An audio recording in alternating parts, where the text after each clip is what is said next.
maDzochokwadi tinouya nenhau dzanyasi dzozuva rwechishanu mwedzi uno hwakakunguru. Nyasi kwai kuno vanhu vanofanira kungwarira izvezvi, vanhu vanogara nzvimbo iri kumhera kworhengo kumugwagwa wotriangle unoenda kungundu. Kwai kuno mhondoro dziri ikweyo dzaburika dziri kundotekaira dziribe kana ari kuziva kuti dziri papi. Kureketa kuno paribe hati aziva kuti dziri kuboeka chere kana kuti dzaboeka chere nevanhu vanochengetedza mhukawo. Idi ngwariraipo mabuja. Kwai vanhu vaigoita zvokuratidzira nozuro kumuzinda weAmerica muZimbabwe, kwai wagoburitsa pachena kuti vanhu veZANU-PF vanonyanya kureketa mapwapwa. Kwai pwito dzevanhu veZANU-PF dzinoita kuti vanhu vasingazivi wandomukire undoti chino nochino, asi paribe kana chibodzi chavanoziva. Vamwe vagobvunziwa ipapo mumavhidhiyo aburika wanga warisiri kutoziva kuti chinonzi sangisheni chacho chii kana kuti zvinenge zvimbotekaira sei. Aidi zvakaita kunyangariwa. Dai mukatoona ipapo padandemutande munoita kunyara chaiko nozvavanenge vachireketazvo. Jobosikara naGodfrey Sitole kwai wagonziwo wachabenuka kudare dzimhosva kudoka zuva romuso chinayu nekuti mapepa yawo anofanira kuti aunziwe kudare rodzimhosva aribe kuunziwa. Unotoona kuti hwede huno vari kuita kufara chaiko kuti vari kuramba vakaita kuhwapinha. Regai tigoringe kuti zvinenge zvichipera sei izvozvi. Hurumende weZimbabwe yapinziwa mushishi nokuita kwayo kunohwadza vanhu vatema vomuAfrica. Kureketa kuno kwai wagobenutsa vanhu vatanhatu wokuKenya wanga wabatiwa vachinzi waribe mapepa uye waribe kupinda muZimbabwe zviri pamutemo. Vanhu ava vakabenutsiwa, asi vanhu vazhinji vagobvunza kuti ko waChina nevamwe waIndia newaPakistani waripo sei wasingaiti zvibodzizvo.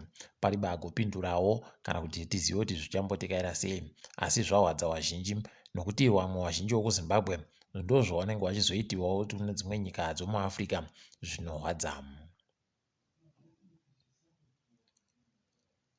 Wabasa wehurumende wagopa hurumende mazuva 14 okuti wapindure nhau yomaridzo.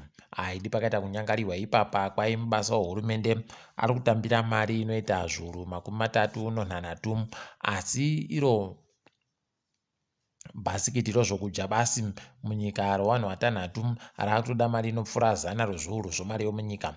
Pakaita kunyangariwa. Regai tigoringe kuti wakuru wehurumende wachaita sei mumazuva ari kuteera aya. Tinenge tichindokunyepai. Wagari vari kugara mumhera moBuffalo Range nhandare yondege kwai wapindiwa ipapa wakutonyepiwa nehurumende kuti wachabisiwa nzvimbo yawagere kuti nhandare yondege iyi ikudziwe. Kwai ipapa nhandare iyi daunzi ingidziwe. Saka zvaakutoreketa kuti vanhu vari mumhera mayo nedzimwe nzvimbo dzakanangana nayo vanofanira kutobisiwa. Apa paita kunyangariwa. Tinondofuvimba kuti vanhu ava vachapuwa mari dzekuti kwavari kuendesiwako kunge kuri kuzvinu. Ticharamba takaringa tigokunyepai ipo zvinenge zvichiitika. Kwai motika yaPassion Java kwai yagoita kuuraya munhu nyasi mumugwagwa woseke padhuze noJongwe kona. Pakaita kunyangariwa. Iye ari kunzi agotiza asi asiya mubi ache aripo ipapo panzvimbo yapagwarashira munhu po. Regai tigoringe kuti zvinenge zvichipera sei. Wamutuli Ncube wari kuita kufara kureketa kuno kwai kwaburitsiwa zvakaferefetiwa inonzi Global Open Budget Survey kuti Zimbabwe itori panhamba yechitatu muAfrica panhau yokunhadzira kutekaidziwa kwemari dzonyika. Aidi kuti vanhu vanoita tsvakirudzo dzavo papi kana kuti kupi, asi ndo zvareketeka newamutuli. Ukatoona pakadari tatomirira kuti tizviverengere tegani zvaburitsiwa zvacho tigokunyepai kana paine zvinenge zvakasiyana nezvawareketazvo. Mari yomunyika nyasi yagwa pokare kuenda pamadhora $340 nomasendi 22 $379.22 pachirungu kudhora ribodzi rekuAmerica. kwapuwa mamiriyoni anoita 23 kumakambani yanga achida mari yokunze kwenyika. Pakaita kunyangariwa izvozvi ndo zvinoita zvinonangidza pachena kuti zvoda kuitiwa zvogotengesa goridhe iyo mangwenjera aita kunyepa yaye nomari yomunyika kuita kutamba hawo. Pane zheti ravatoronga vakuruwo rekukudza homwe dzawo. Mutengo wepeturu kwaiwaisiwa pamusoro pamadhora omunyika kuenda pa600 nomasendi 62 $699.62 kudhiziri rita ribodzi rega regani. Peturu inenge yakuita $650 nomasendi 70 $659.80 pachirungu. Pakaita kunyangariwa chaipo ipapa. Rekai tigoringe tione kuti zvinenge zvichienda nekupi.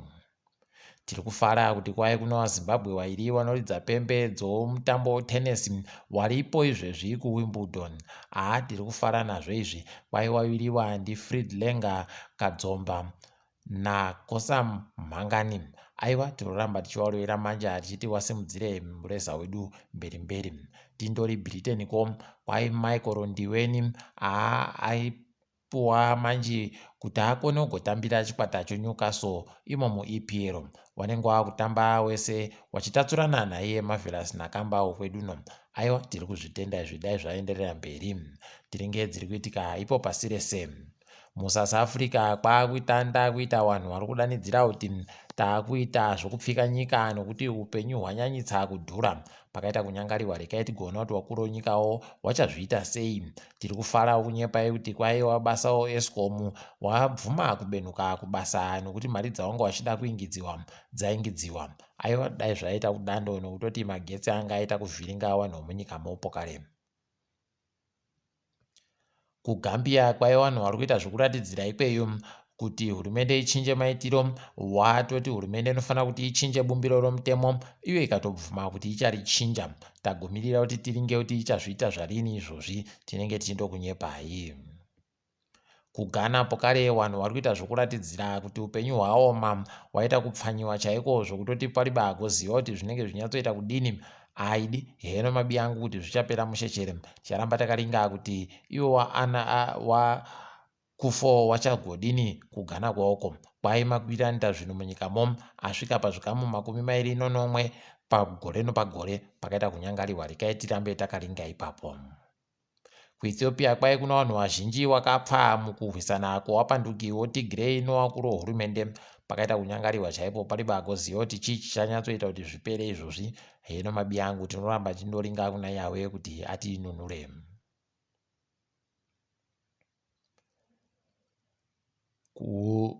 Izvezvi kwai kuAmerica kwaita vanhu vanga vachirwisana vachipfura vanhu vanga vari kuungana kuti vapemberere. Pakaita kunyangariwa ipapa nokutoti zviri kuita kuhwadza nozuro uno ndopagopfuhwa vanhuwo. Pakapfa vanosvika 6. Kwai asungiwa unzi ndiano mhosvayo ano makore 22 basi. Pakaita kunyangariwa chaipo unoita kusaya kuti iko naye vanenge vachindofungeiko zvakaita kudandi zvinoita kuti waite unhu hwakadari.